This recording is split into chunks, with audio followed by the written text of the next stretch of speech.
약 1,400명이 평가했는데 9.3점은 정말 이례적인 것이고, 모델차 치고는 상당히 많은 수의 600명의 오너가 평가했음에도 9점대의 차종은 매우 드문데요. 안녕하세요, 자동차 고르는 남자 차원호입니다. 오늘은 2천만원 초반에 구매할 수 있는 가성비 하이브리드 세단 세대를 선정해 보았습니다. 모두 안전하고 연비 좋고 주행감이 좋아 오너들의 평가가 10점 만점에 평균 9점일 정도로 오너들이 특히 만족하는 차량들입니다. 그리고 메이튼 오토 프로 공동 구매가가 68,000원으로 인하되어 알려드립니다. 메이튼 오토 프로는 안드로이드 오토와 애플 카플레이를 무선으로 연결할 수 있는 장치이고, 이걸 활용하면 티맵과 카카오 내비 등 자동차 스크린을 통해서 핸드폰 기반 내비를 보다 편하게 사용할 수 있습니다. 구독자를 대상으로 안드로이드 버전과 애플 버전 동일하게 배송비를 포함하여 68,000원에 공구를 진행하고 있습니다. 시중에 판매되는 제품보다 저렴하니 필요하신 분이 있다면 이번 기회에 구매해서 보다 편하게 내비를 활용해 보시기 바랍니다. 아래 더보기란과 댓글 상단에 구매 링크를 남겨놓았으니 관심 있는 분들은 아래 링크로 구매할 수 있습니다.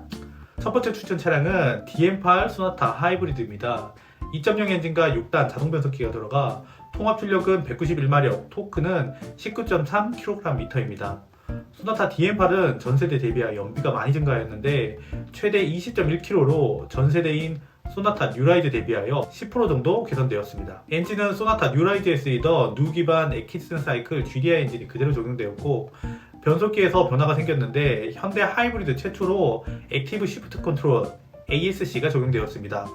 토크 컨버터를 통해서 동력을 전달하는 게 아니라 모터를 통해서 회전차를 보정하여 주행 이질감이 많이 줄었고, 연비와 변속 속도도 개선하였습니다. YF 소나타, LF 소나타는 아직 하이브리드 시스템이 토요타 대비 부족하다는 평가를 받았으나 3세대 하이브리드 시스템이 들어간 차량부터 이제 토요타 하이브리드와 비교해도 크게 부족하지 않다는 평가를 받고 있습니다. 하지만 아직도 언적으로 올라갈 때 차가 엔진과 모터 사이에서 어떤 걸 선택할지 망설이다가 엔진이나 모터가 너무 급하게 개입되어 울컥거림이 좀 남아있고, 회생제동에서 물리제동으로 변경될 때 부드럽게 변환되는 게 아직은 좀 부족한 편입니다. 소나타 DM8에는 처음으로 현대 모듈러 플랫폼인 3세대 플랫폼이 적용되었는데 무게중심이 낮고 최신 안전도 테스트를 다 대응하는 안전한 플랫폼입니다. 무엇보다 배터리 위치가 LF 때는 스페어 타이어 위치에 있어서 사고가 난다면 불안불안한 위치에 있었는데, 이번 DM8부터 뒷좌석 밑으로 들어가 무게중심과 무게 배분에 유리하고 무엇보다 안전한 위치로 변경되었습니다. 이 차의 오너 평가는 8.7점입니다. 오너 평가에서 이 차의 최대 단점이 나오는데 바로 호불호가 강하게 갈리는 전면부 디자인입니다.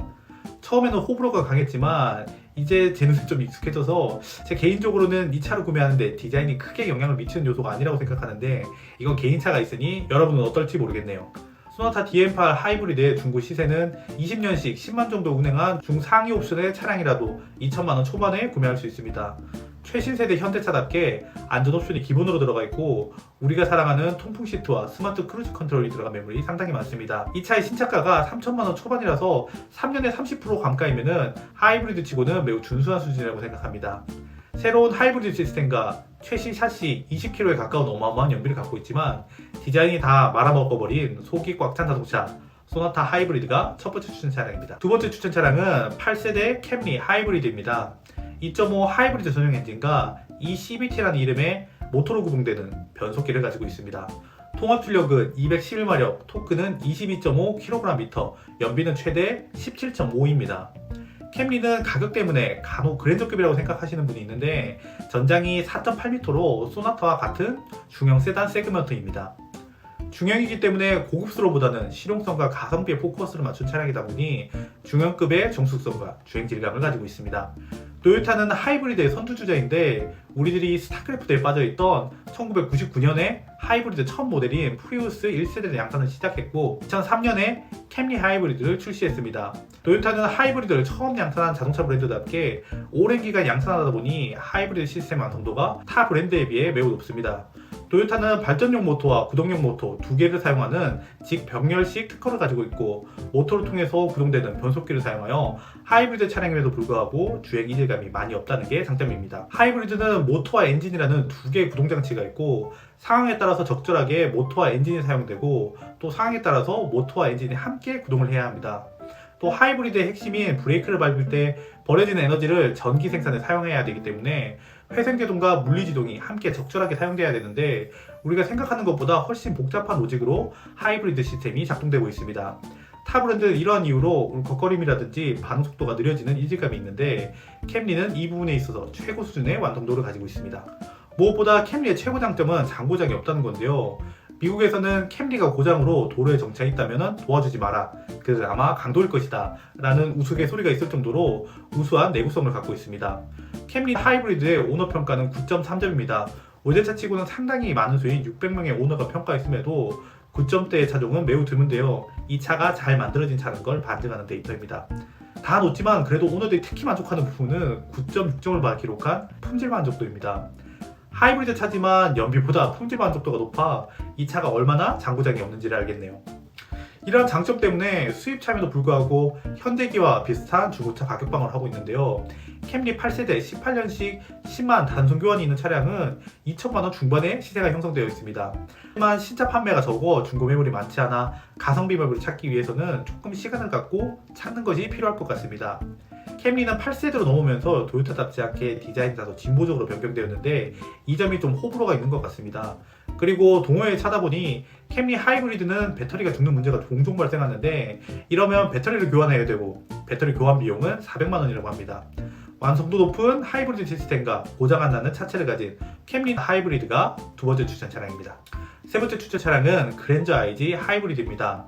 2.4 액기슨 사이클 엔진과 하이브리드 전용 6단 자동 변속기가 적용되어 200마력과 21토크, 연비는 16.2의 연비를 가지고 있습니다. 소나타는 줄곧 누 기반 GDI 엔진을 사용하지만 그랜저는 세타2 기반 하이브리드 전용 MPI 엔진이 적용되어 있어 GDI에 수반되는 여러가지 문제에서 자유로울 수 있습니다. 그랜저 대비 작은 엔진을 사용하는 소나타는 출력 때문에 GDI 엔진이 사용되었지만 현대의 플래그십인 그랜저는 부드러운 승차감과 정숙성, 진동을 줄이기 위해서 2.4L MPI 엔진이 적용된 것으로 생각됩니다. 그랜저는 현대의 플래그십답게 MVH에 신경을 많이 썼는데요.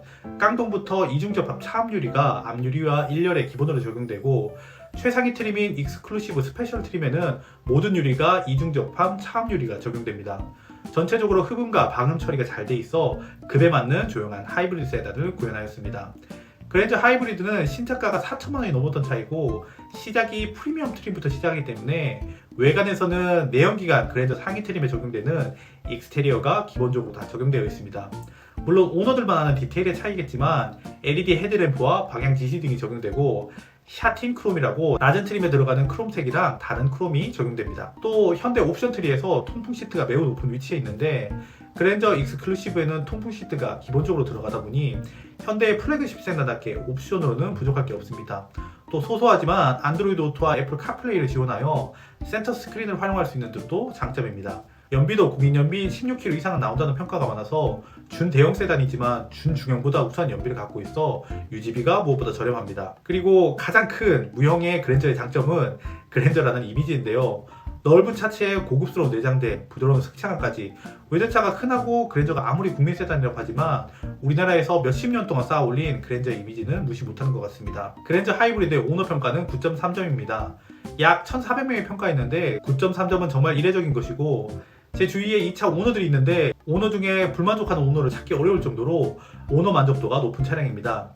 그랜저 이미지 이런 게 상관없이라면 차체도 좀 더 크고 중고 시세도 저렴한 YG K7 하이브리드를 가는 것도 나쁘지는 않습니다. 다만 서스펜션 세팅은 K7은 좀 더 부드럽게 그리고 그랜저는 좀 탄탄하게 세팅되었을 뿐 나머지는 다 비슷비슷합니다.